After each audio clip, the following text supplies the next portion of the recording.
어버이날을 맞이했습니다. 우리 중에는요, 연세가 90세를 넘어가신 분이 한 5분 정도가 계십니다. 그 중에는 이렇게 예배에 또 참석을 하시는 분들도 있습니다. 그런가 하면은 오늘 2부 예배에는 중고등부가 참여하다 보니까 이제 15, 16살의 중학교 학생도 있습니다. 대략 계산하면 한 75년의 차이죠. 우리가 옛날식으로 세대를 계산하면 대개 한 30년을 한 세대로 치는데 그렇게 해도 2세대 반의 차이가 납니다. 그러나 요즘은 30년이 아니라 10년만 돼도 세대 차이가 난다 그러는데 그렇게 계산하면 7세대 차이 나는 분들이 여기서 지금 같이 예배를 드리고 있습니다. 우리 여기에 참여한 우리 청소년들도 좀 답답한 게 많을 거예요. 성경책도 다르고 또 찬송가도 잘 안 부르니까 오늘 예배 시간에 부르는 찬송가도 생소하고 또 아마 성경책도 생소하고 우리 어른들의 문화에도 생소할 것 같습니다. 근데 우리도 이 청소년들 문화에 굉장히 낯섭니다. 요즘 청소년들 대화하는 거 들어보면은요, 무슨 말인지 잘 못 알아듣겠어요. 외국어를 하는 것도 아니고 사투리 쓰는 것도 아닌데 이해를 잘 못합니다. 여러분, 2017년 신조 능력 평가 시험을 한번 쳐봅시다. 여기에 우리 2017년의 신조어로 특별히 청소년들이 주로 쓰고 있는 이 단어들이 나와 있는데 이 중에 여러분이 알만한 단어가 무엇이 있습니까? 저는 하나도 없는 것 같아요. 딱 14번에 인구론, 멜더스의 인구론인가 보다 이렇게 생각할지 모르지만 여러분 천만의 말씀이에요. 무슨 뜻이냐 인구론. 인문계 90%가 논다. 이게 인구론입니다. 요즘 이 청소년들 사이에 새로운 신조어들이 또 어떻게 시간이 지나면은 어른들도 그걸 쓰면서 우리 사회의 보편 언어가 되다 보니까 우리 사회에 급격한 언어의 변화가 있게 되는 것 같아요. 여러분 정신 차리고 쫓아가지 않으면은 나중에는 진짜 우리 사회에서 외국인과 같이 사는 것 같은 느낌을 가질 것입니다. 언어만이 아니라 문화도 다르고 도덕이나 결혼관념도 다릅니다. 당연히 사회에서 일어난 일을 보고 해석하는 시각도 다를 거예요. 만약에 90세의 어르신이 이런 청소년과 한 지붕 아래서 같이 동거하면서 산다고 한다면 마치 외국인이나 또는 외계인과 함께 산다는 그런 느낌을 받을 겁니다. 요즘 애들은 도무지 이해할 수가 없어. 어른들이 너무 꽉 막혀서 말이 통하지 않아. 아마 이런 불평들이 나오게 될 것입니다. 우리가 살고 있는 이 시대가요, 너무 급격하게 발전하고 변하는 세대다 보니까 이 세대 간의 갈등이라고 하는 것은 세계 어느 곳에서나 공통으로 일어나는 문제입니다. 그러나 세대 갈등만이 아니라 그 외 다양한 갈등의 요소들이 우리가 살고 있는 곳에 있어요. 또 그 갈등의 종류가 조금씩 다르고 갈등의 차이도 좀 다릅니다. 2010년 삼성경제연구소가 한국 사회 갈등의 현주소라는 보고서를 하면서 그래서 우리 한국의 사회 갈등 지수가 OECD 회원 27개국 가운데 종교로 인해서 큰 갈등을 겪고 있는 터키 다음으로 2번째 심각하다고 발표했어요. 그런데 올해 2018년에 영국 BBC 방송도 이 OECD 27개국을 대상으로 조사한 결과 한국 사회의 갈등 양상이 최고 수준이다. 세계 최고 수준이다. 이렇게 보고했습니다. 여러분이나 저나 갈등이 가장 심한 나라 속에서 살아가고 있어요. 어떻게 보면 갈등이 일상화되어 있는. 그래서 우리가 그것을 잘 느끼지 못하는 또는 누구나 다 이렇게 살아가나 보다 이렇게 생각할지 모르지만 유독 우리 사회가 갈등이 심한 사회입니다. 이 BBC 보고에 따르면 우리 사회의 가장 큰 갈등 요인이 뭐냐? 정치적 견해를 달리하는 사람들 간의 갈등. 이게 제일 심하고 그 다음으로는 빈부 갈등 그리고 세대 갈등이었습니다. 특별히 나와 다른 사람에 관용하지 않는 지수 이것을 조사했는데 우리가 27개국 중에 26이었어요. 그러니까 우리나라 사람들은 유독히 나와 다른 사람에 대해서 관용하지 못하는, 그래서 사회적 관용 의식이 이처럼 부족하다 보니까 갈등 공화국이 될 수밖에 없다라고 하는 것입니다. 나와 생각이나 관습이나 정치적 견해가 다른 사람들과 공존하는 것이 참 힘들다. 이런 갈등 사회를 치유하고 갈등이 아닌 화해와 화합의 사회로 세워가야 할 책임이 누구에게 있습니까? 바로 교회, 그리고 그 교회의 지체가 된 우리 그리스도인들에게 있습니다. 그런데 현실적으로는 그것이 거꾸로 가곤 합니다. 그리스도인들 각자가 자기가 서 있는 자리에서 평화와 화해 사도의 역할을 하기보다는 오히려 한쪽으로 휩쓸리면서 갈등의 주범이 됩니다. 솔직히 말하면 이것은 교회의 책임이에요.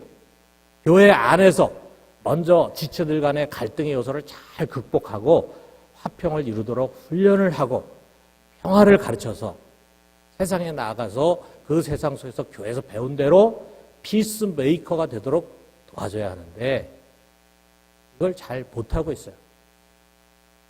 교회가 오히려 자기 아집에 사로잡힌 배타적인 사람, 이성적이고 상식적인 사람만도 못한 사람을 만들 수 있습니다. 그러나 그럼에도 불구하고 우리는 해야 합니다. 다시 해야 합니다. 그래서 다시금 교회가 우리 사회를 화목하게 하는 빛과 소금의 역할을 할 수 있도록, 그것을 잘 회복할 수 있도록 해야 합니다. 바울이 우리 그 비결을 가르쳐주고 있어요. 우리 시대에 있는 교회들만 그런 갈등이 있는 것이 아니고 당시 로마 교회 역시 갈등의 요소들이 있었습니다. 어떤 갈등의 요소가 있었냐면 로마 교회는요, 믿음이 아직 연약한 자들이 있었어요. 하나님의 말씀을 깊이 있게 이해하지 못해. 자, 이런 사람들은요, 구약에 있는 율법을 그냥 문자 그대로 지키려고 했어요. 그러다 보니까 구약에서 정한 음식, 부정한 음식이 있는데 그 부정한 음식은 절대로 먹으면 안 된다. 그 중에 대표적인 게 돼지고기였겠죠. 그래서 이들은 돼지고기 같은 것을 절대로 먹으면 부정탄다 해서 먹지 못하도록 금했습니다. 제가 지금 생각해 본다면 아직 복음에 대한 깨달음이 부족한 거죠. 그런가 하면은 아주 의의 말씀을 경험해 가지고 믿음이 강하고 성숙한 그룹도 있었어요. 이들은 복음의 빛 아래서 구약의 율법이 무슨 의미를 갖고 있는 것인지, 그 중에 우리가 이제는 상징적인 의미로 소화해야 할 것들이 무엇인지, 아니면 그대로 문자적으로 지켜야 할 것이 무엇인지를 잘 분별하는 그런 사람들이에요. 그런 사람들은 돼지고기를 꺼리낌없이 먹고 있었습니다. 우리 지금 우리가 구약을 그대로 읽고 또 거기서 귀한 신앙의 교훈을 받으면서도 불구하고 돼지고기 먹는데 아무 꺼리낌이 없잖아요. 그들이 이제 그런 사람들이었다 이거죠. 그래서 이 두 그룹은요, 서로 그거 해도 된다, 아니 안 된다, 그건 죄다 라고 하면서 갈등을 빚고 있었습니다. 자, 그런 로마 교회를 향해서 바울은 그 속에서 어떻게 화해를 이루고 너희들이 하나가 될 수 있는가라고 하는 해법을 제시합니다. 자, 그런데 우리가 여기서 주의할 것이 있어요. 어떤 공동체나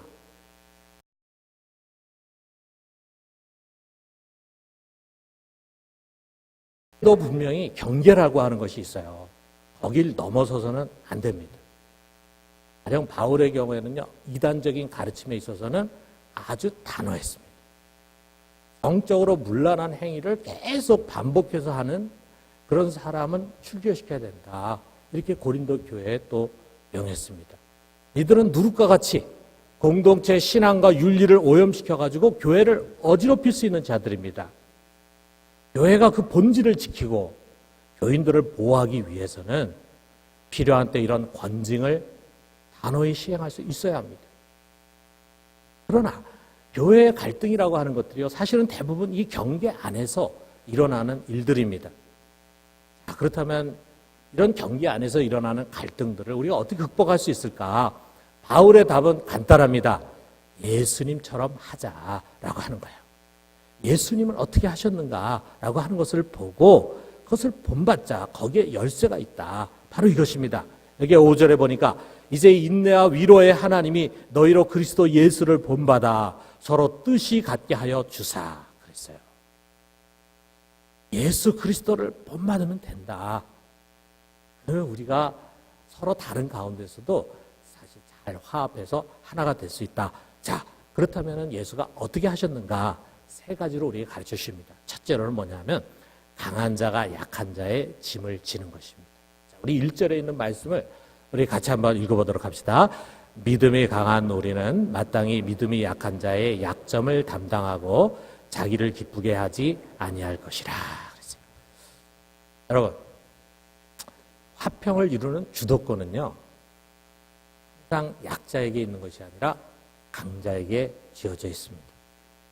그런 약자가 강자를 두려워해가지고 무릎을 꿇어도 평화는 와요. 그러나 그런 평화는 강요된 평화고 그리고 위장된 평화입니다. 어느 집 보면은 자녀들이 참 조용해. 아주 순종적입니다. 왜 그런가? 그 아버지가 가족들을 쥐잡듯이 휘어잡거든요. 너무너무 무섭게 하거든요. 그 엄마가 한번 히스테리해지면은 온 집을 다 뒤집어 놓거든요. 그러니까 모두가 막 살얼음판을 걷듯이 조심합니다. 여러분, 그런 가정은 화목한 가정이 아니에요. 약한 자가 어쩔 수 없이 져야 하는 그런 상황은 화평이 아닙니다. 화평은 강한 자가 져야 합니다. 강한 자가 양보해야 되고 약한 자의 짐을 지면은 평화가 옵니다. 더 많이 아는 사람, 인생 경험이 풍부한 사람, 인격이 성숙한 사람, 다시 말하면 어른이 양보하고 져주고 기다려줄 때 거기에 평화가 오는 것입니다. 여러분, 예수님 한번 보세요. 그는 매우 크고 위대하고 강하신 분이었잖아요. 그런데 그 갖고 있는 권세를 가지고 우리를 지배하고 그리고 심판한 것이 아니라 도리어 스스로 우리의 종이 돼가지고 우리가 지고 있는 그 무거운 짐을 대신 짊어지고 우리의 약점을 담당하셨어요. 우리 마태복음 8장 17절의 말씀이 그것을 말합니다.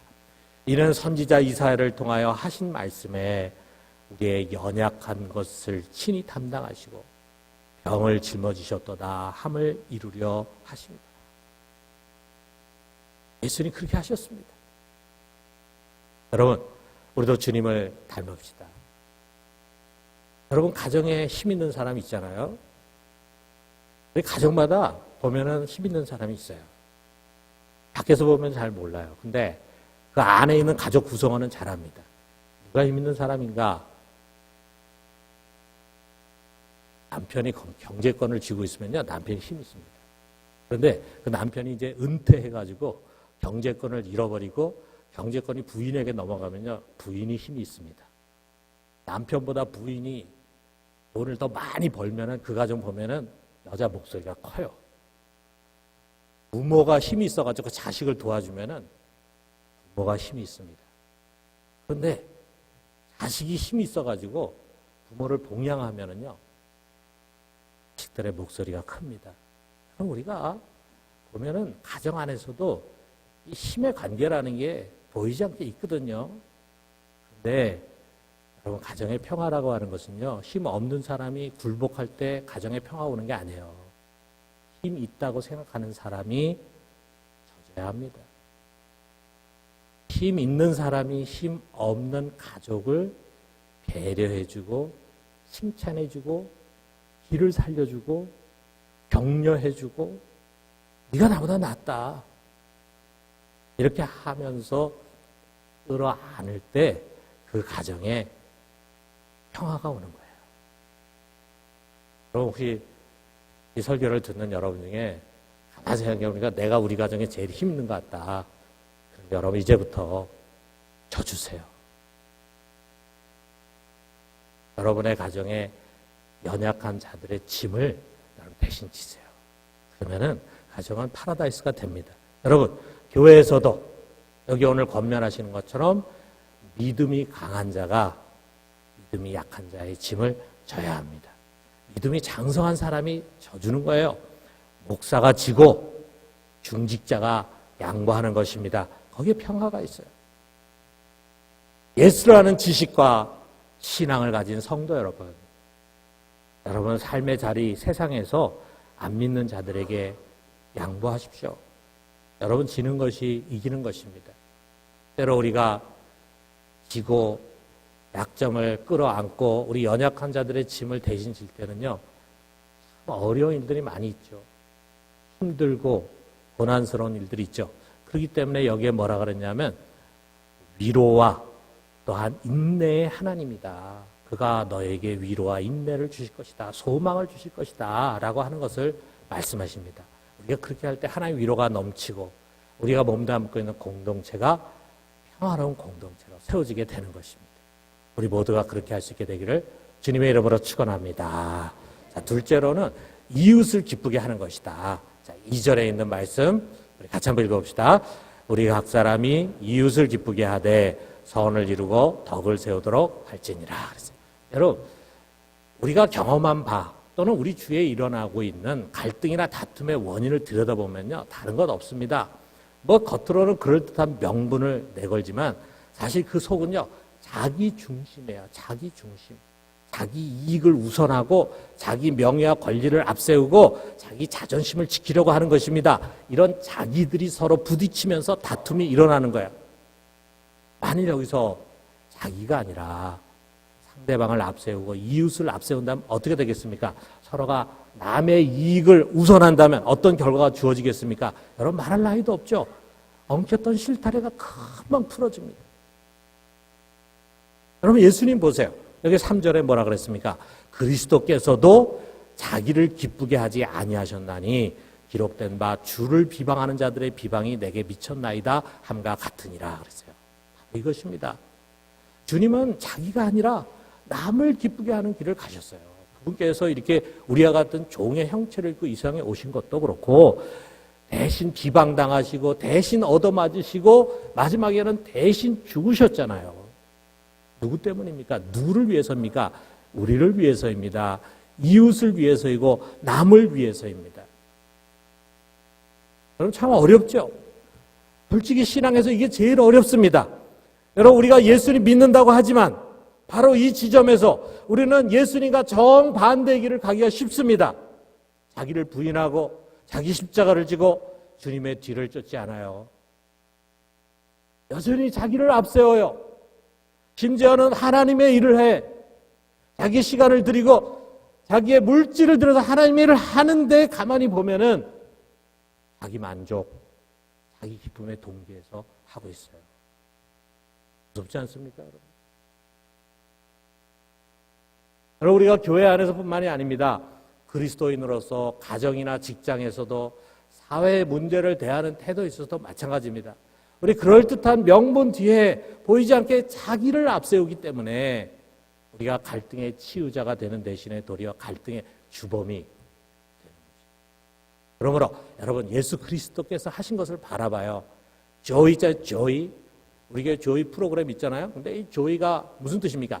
기쁨이잖아요. 기쁨. 근데 이 조이 속에 담겨져 있는 뜻이 있어요.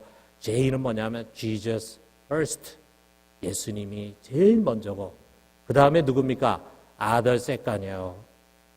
이웃이 두 번째예요. 그리고 you third예요. 내가 세 번째예요. 여러분 이 순서를 우리가 갖게 될 때 예수님을 제일 앞세우고 그 다음에 나의 이웃을 앞세우고 그리고 마지막에 나를 두게 될 때 기쁨이 있습니다. 이 기쁨은요 하나님 주신 기쁨이에요. 진정한 기쁨이에요. 여러분 우리 모두 다 주님의 제자 아닙니까? 주님께서 하신 것처럼 우리 모두도 이웃을 기쁘게 하면서 선과 덕을 통해서 화해를 이뤄갈 수 있게 되기를 주님의 이름으로 축원합니다. 마지막 세 번째는 서로를 받는 것이다. 자, 우리 7절에 있는 말씀 같이 한번 읽어봅시다. 그러므로 그리스도께서 우리를 받아 하나님께 영광을 돌리심과 같이 너희도 서로 받으라. 이 로마서 15장 7절은 너무 유명한 말씀이고 너무 소중한 말씀이고 너무 깊은 진리가 담겨있는 말씀이에요. 여러분 예수님이 먼저 나를 받으셨어요. 여기에 받는다라는 말 프로스 람바노라고 하는 말은요. 어떤 의미를 갖냐면 자기 그룹의 회원으로 또는 자기 가족의 일원으로 받아들이는 거예요. 대단하지 않습니까? 여러분, 여러분의 가정이 있어요. 여러분 가족들 멤버가 있는데 낯선 어떤 사람을 여러분의 가족으로 받아들인다는 거, 이거 쉬운 일이 아니죠. 그런데 그리스도께서 나를 삼위일체 하나님의 거룩하고 존귀한 그룹 속으로 받아주셨어요. 여러분, 내가 어떤 존재입니까? 우리들이 어떤 존재입니까? 우리는 하나님과는 전혀 질적으로 다른 비천한 존재입니다. 감히 그런 거룩하고 영광스러운 그룹, 영원한 세계 속에 들어갈 수 없는 더러운 죄인들이고 무익한 피조물입니다. 주님은 그런 나를 끌어들여서 자기의 피로 씻어주시고 그의 거룩한 공동체에 받아주셨어요. 이거 얼마나 감사한 일입니까? 나 같은 죄인인데 따지지도 않아, 과거를 묻지도 않아, 정죄하지도 않아, 도리어 의인으로, 죄 없는 의인으로, 거룩한 성도로 선포하셨습니다. 나같이 게으르고 정말 나같이 쓸모없고 가치 없다고 늘 생각하는 그런 사람을 주님은 부르셔서 그분의 일꾼으로 세워, 그래서 이 세상에 무엇과도 비교할 수 없는 소중한 진리의 복음을 부탁하셨어요. 여러분, 이것이 웬 은혜입니까? 웬 자비고 웬 사랑입니까? 바울은 주께서 이처럼 너희들을 받아서 하나님께 영광 돌린 것처럼 너희도 서로 받으라, 이렇게 말씀합니다. 상대방이 자격이 있어서 받는 거 아니잖아요. 상대방을 나와 같이 동화시키고 너가 나처럼 돼, 그러면 내가 너를 받아줄게, 이거 아니고 힘으로 종속시켜서 받는 거 아닙니다. 그냥 있는 그대로, 지금의 모습 그대로, 내 눈에 거스리는 모습 그대로, 나와 너무 다르다고 생각하는 그대로, 불편한 모습 그대로, 때로는 창피하고 부끄럽다고 생각하는 모습 그대로를 우리가 끌어안는 거예요. 왜? 주님이 나를 그렇게 하셨거든요. 주님이 그와 같은 나를 받으셨거든요. 여러분, 해야 합니다. 우리 주위에, 우리 가정에 받기 어려운 사람들이 꼭 있습니다. 그런데 그들을 받아들일 때, 뭐 그들과 화평을 이룰 때, 나도 우리 하나님 기뻐하시고 영광을 받으십니다. 저는 마지막으로 아주 오래전에 강단에서 언급한 적이 있는 식기세척기 이야기를 하고 마치도록 하겠어요. 저희 집에 지금 식기세척기가 아예 처음에 아파트가 세워질 때부터 달려 있어요. 근데 저희는 한 번도 지금까지 그걸 쓴 적이 없습니다. 쓸 필요가 없어요. 손님들이 많이 오지 않으니까. 근데 저희 독일에 있을 때는요, 손님 치료를 많이 했습니다. 그리고 음식을 늘 집에서 하루 3끼를 먹으니까, 그러니까 필요한 게 있었어요. 식기세척기야. 근데 이게 좀 비싸잖아요. 근데 마침 아주 싸게, 좋은 게 싸게 할인돼가지고 나와가지고 저희들이 이제 마트에 가가지고 주문했어요. 그 다음날 독일 직원이 그걸 배달해 줬습니다. 우리나라 같으면은 뭐 그걸 다 설치를 해주고 시험 테스트도 해보고 뭐 다 해주죠. 근데 독일에서는 그렇게 안 해줍니다. 그냥 물건만 딱 갖다 놓고 가버려요. 설치하는 거는 우리가 해야 돼. 그런데 이 독일 직원이 말해요. 아마 우리를 보고 우리가 외국인이니까 설치하는데 서투를 것이다 생각을 했는지 자기가 설치까지 해주겠다. 그래가지고 부엌에 무릎을 꿇고 밑으로 막 들어가가지고 관을 찾아가지고 거기다 호스를 끼워 맞추고 막 이렇게 옆에서 우리가 보기에도 참 안쓰러울 만큼 막 땀을 뻘뻘 흘리면서 가는데, 그 독일 사람이 말이에요. 참 사람이 생기기도 잘생기고 참 착해 보이고 순진해 보이는 그런 모습이었어요. 너무 고마웠습니다. 설치를 다 마치고 이제 갔습니다. 그리고 우리가 간 다음에 기대를 가지고 우리가 드디어 시험을 했습니다. 물이 쫙 쏟아지는 소리가 났어요. 조금 있다가 스톱이 되는 거예요. 작동이 안 되는 거예요. 아니, 이거 새 거 샀는데 한 번도 쓰지 못하고 이게 작동이 안 돼. 그러니까 이게 도대체 어떻게 된 거야? 이게 무슨 일이야? 처음에 이러다가 다음에 이제 부하가 이제 나는 거죠. 막 전화를 했습니다. 아니, 우리가 이거 산지 하루밖에 안 되고 이제 막 우리가 이걸 했는데 이게 스톱이 됐다. 그러니까 아예 알았다 그래가지고 며칠 뒤에 이제 기술자가 왔어요. 우리 같으면은 당장 뛰어왔을 거야. 근데 독일이라는 나라에서는 항상 기다려야 합니다. 기다리는 게 미덕이야. 거기서 기다리지 못하면 부하가 나가지고 못 삽니다. 천천히 와요. 그래서 며칠 뒤에 왔어요. 그러니까 그 며칠 동안 저희들 얼마나 기분 나빴겠어요. 뭐가 문제일까? 한 번도 써보자는 게 왜 고장났을까? 자, 그런 생각이 들었는데 이 사람이 와가지고 이제 원인을 찾아냈는데 이 세척기가 고장난 게 아니라 그 안에 비닐 조각이 들어있다 이거예요. 이 비닐 조각이 이제 탈수구, 배수구를 막아가지고 물이 빠져나가지 않으니까 작동이 안 된 거라 이거예요. 자기네 잘못이 아니라 이거죠. 우리가 너무 당황스러웠습니다. 도대체 이 비닐 조각이 왜 거기 들어갔느냐 이거예요. 그때부터 이제 우리 부부가 이제 추리를 하기 시작하는 거예요. 처음에 이 식기세척기가 배달이 왔을 때 그 랩을 열어봤거든요. 그때 아무것도 없었어요. 그리고 우리가 거기 비닐을 넣을 이유가 없죠. 그렇다면 도대체 누가 이 비닐을 넣었을까? 우리가 딱 가만히 생각하는데 범인은 딱 하나 걸리는 거야. 그 배달한 독일 직원. 그 사람이 넣었을 것이다. 그렇다면 왜? 무엇 때문에 그 사람이 이걸 넣었을까? 우리의 결론은 이거야. 아, 이놈은 외국인을 싫어하는 나찐가 보다. 이런 생각이 이제 딱 나는 거야. 이거 설치해 줄 필요도 없는데 괜히 자기가 설치해 주겠다고 막 이렇게 해가지고 친절한 것처럼 해가지고 결국 거기다가 비닐 집어넣어가지고 우리를 골탕 먹인 거다.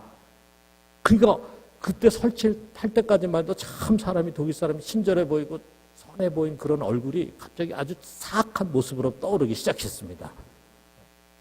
우리 속에 막 분노가 일어난 거죠. 차라리 아주 고장난 물건이 왔다면 우리가 생각할 때 뭐 사람이 하는 일이니까 기계라는 거는 뭐 때로 1000대 중에 1대 정도는 고장나는 게 있을 수 있으니까 뭐 있을 수 있다 이렇게 생각할 텐데 기계는 아무 고장이 없는데 갑자기 거기에 비닐이 들어가가지고 그래서 이게 작동이 안 된 거다. 그래서 우리가 그 다음날 마트로 갔어요. 그리고 서비스 담당자를 찾아가지고 저희들이 막 따졌습니다. 그리고 다 그쳤어요. 왜냐하면 저희는 그 확신을 가지고 있었거든. 이 독일 사람이 그 장난을 친 거다. 확신을 가지고 있었어요. 그래서 이 사람한테 이러저러해서 이런 일이 생겼다. 우리가 아무리 생각해도 그 사람이 그렇게 일부러 한 거다. 도대체 그 사람이 누군지를 좀 찾아봐라. 몇 월 몇 시에 우리 집에 배달 온 사람 당신들 명부가 있지 않느냐. 이렇게 우리가 다 그쳤습니다. 근데 그 설명을 듣는 이 서비스 직원이 한참을 생각하고 고민하다가 이제 우리에게 이렇게 얘기를 해요. 우리 직원이 그런 일을 할 리가 없습니다. 그런데 당신의 이야기도 일리가 있어요. 혹시 이런 걸 한번 추측해 봅시다. 당신들이 식기세척기를 한 번도 사용한 적이 없다면 그 호스를 꽂는 수도관을 오랫동안 쓰지 않았을 텐데 어쩌면은 이사간 이전에 살았던 분도 그것을 잘 쓰지 않다 보니까 혹시라도 그 수돗물에서 물이 나올까봐 거기에 비닐을 틀어 막아가지고 꽉 채웠을지 모릅니다. 그런데 우리 직원이 그것까지는 미처 확인하지 못하고 거기다 그냥 관을 연결해가지고 그래서 당신들이 수돗물을 틀었을 때 수돗물이 확 쏟아져 들어가면서 그 압력으로 비닐이 물과 함께 세척기로 들어가서 그래서 그것이 배수구를 막지 않았을까. 이것도 저는 그냥 추측입니다. 이렇게 저에게 얘기하는 순간 저는 망치로 머리를 하나 탁 얹어맞는 그런 느낌이 들었어요. 정말 일리가 있는 추리 아닙니까? 여러분 들으면서도 그럴듯하죠? 그렇구나. 그렇겠구나. 이렇게 이해하는 순간 내 속에 있는 모든 의심과 분노가 한순간에 싹 사라졌어요. 내가 잠시나마 그 친절한 독일 사람을 의심한 것이 부끄러웠습니다. 참 가만 생각해 보니까 그 사람은 정말 친절한 사람, 정말 외국인을 귀하게 여기는 사람이야. 그래가지고 그날 와가지고 땀을 뻘뻘 흘리면서 설치까지 다 해줬어요. 근데 우리는 그 사람을 오해하고 있었어요. 범인으로 생각하고 한순간이나마 그 사람을 마음으로 증오해 분노하고 의심했습니다. 아마도 그런 의심이 우리 속에 이미 자리 잡고 있는 선입견에 의한 것이다. 이런 생각이 들었어요. 왜냐하면 저희들이 독일에 갔을 때 우리 한인교회 성도들이 독일인 중에는 외국인을 싫어하는 사람들이 있다. 그래서 아주 외국인을 미워하고 골탕 먹이려고 하고 배타적인 그런 사람들이 있다. 이런 이야기를 좀 듣다 보니까 내 속에 그런 선입견이 이제 형성이 된 거예요. 만약에 이런 부정적인 선입견이 없었다면은 그런 일이 생겼을 때 우리는 분노하고 따지기보다는 보다 신중하게 조언을 구하는 자세를 취했을 거예요. 그리고 이야기를 들으면서 그럴 수 있겠네요. 하다 보면은 우리가 시험 들 일도 없고 화낼 일도 없고 누구를 의심할 일도 없고 잘 끝냈을 텐데 보이지 않는 선입견이 그와 같은 죄를 범하게 한 것입니다. 사랑하는 성도 여러분, 그렇습니다.